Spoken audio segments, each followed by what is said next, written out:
সুদূর এক গ্রামের নাম ছিল সাগরতলী। সেই গ্রামে থাকত এক গরিব কিন্তু সাহসী জেলে, নাম রহিম। প্রতিদিন সে তার ছোট নৌকায় করে সাগরে যেত, মাছ ধরত আর বিক্রি করে সামান্য যা আয় হতো তাই দিয়েই সংসার চলত। একদিন আকাশ ছিল অদ্ভুত রকমের মেঘলা। গ্রামের বয়স্করা বলল, আজ সাগরে যাস না রহিম, কিছু একটা অশুভ লাগছে। কিন্তু রহিম হাসল, যদি না যাই আমার ছোট ছেলেটার জন্য খাবার জুটবে না।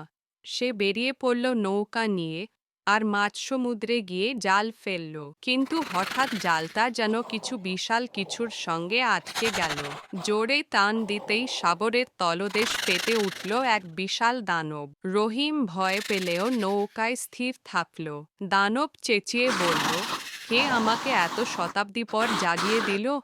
রহিম বলল, আমি একজন সাধারণ জেলে, আমি শুধু মাছ ধরছিলাম।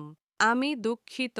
দানব বলল, তুমি সাহস দেখিয়েছ, ভয় না পেয়ে আমার চোখে চোখ রেখেছ, তাই তোমাকে এক পুরস্কার দেব। দানব তার হাতে থাকা একটি ছোট সোনালী ঝিনুক রহিমকে দিল। বলল, যখনই দরকার হবে এই ঝিনুকে ফু দিও, সমুদ্র তোমার হয়ে কাজ করবে। রহিম ফিরল গ্রামে। কেউ তার কথা বিশ্বাস করল না। কিন্তু কয়েকদিন পর এক ঝড় এসে গ্রাম ধ্বংস করার উপক্রম করল। তখন রহিম ঝিনুকে ফু দিল এবং সাগরের ঢেউ ঝড় থামিয়ে দিল। এরপর থেকে রহিম শুধু নিজের জন্য নয়, পুরো গ্রামের জন্য কাজ করত।